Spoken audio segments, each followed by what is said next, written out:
Hello, this is Andrew with 11 Trees. I'm going to walk you through installing Annotate PRO for Google Chrome. I'm here in a Google Doc, a place that many of us are very familiar. I'm able to add comments and inline text, make changes, etc., track those changes. Let's assume I've just heard about Annotate PRO from a colleague. I received an email, read an article, something like that, and I want to investigate further and perhaps try it. So I'm going to browse to the 11 Trees website. And from there I can get easy access to Annotate PRO for Google Chrome, where I can read about Annotate PRO, get a sense of its features, what it does, what it doesn't do, or what it's trying to do, and what it's not trying to do, and get a link to the Google Chrome Web Store, which is just like the App Store for your phone, but for Google Chrome extensions. Like Evernote, this little elephant up here is the Evernote extension, very popular, very useful. That's Google Drive, and you'll see in a moment Annotate is going to pop up there just like those extensions. From here, I can click a button to add.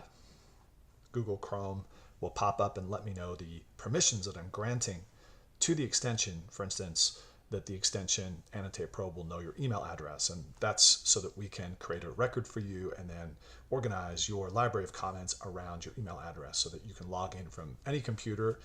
You could use our Microsoft Word app to access the same library of comments and utilize them.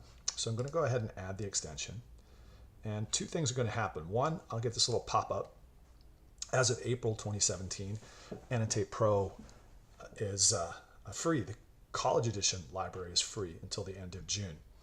And so that's just a little message letting you know that that's the case. And also the green A has appeared.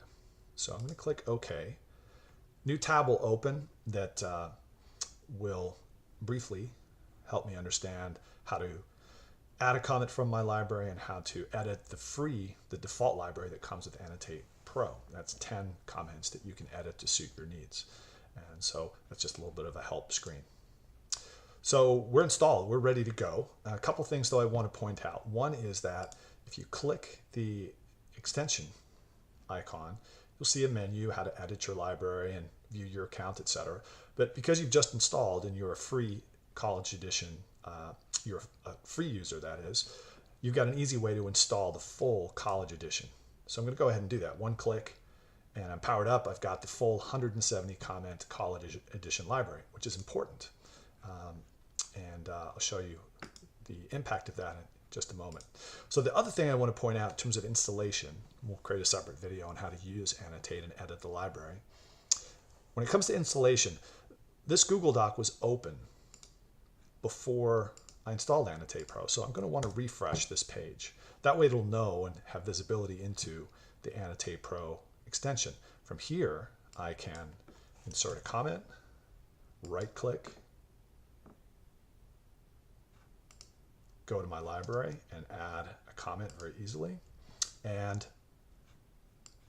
perhaps even cooler, I can click to open or use Alt-A to open, search the library, and add feedback. This is, at this point, it's just text, so you can edit it, personalize it, take away some of the text. It'll be specific to this particular, in this case, document, and is completely free-form text. We're just trying to help you create more mindful, impactful feedback with just a couple of clicks. So that concludes installation. Look for our videos on editing the library and using Annotate, including some speed tricks, performance, productivity kinds of things that you can take advantage of to really dramatically reduce the amount of time you spend creating fantastic feedback for your students.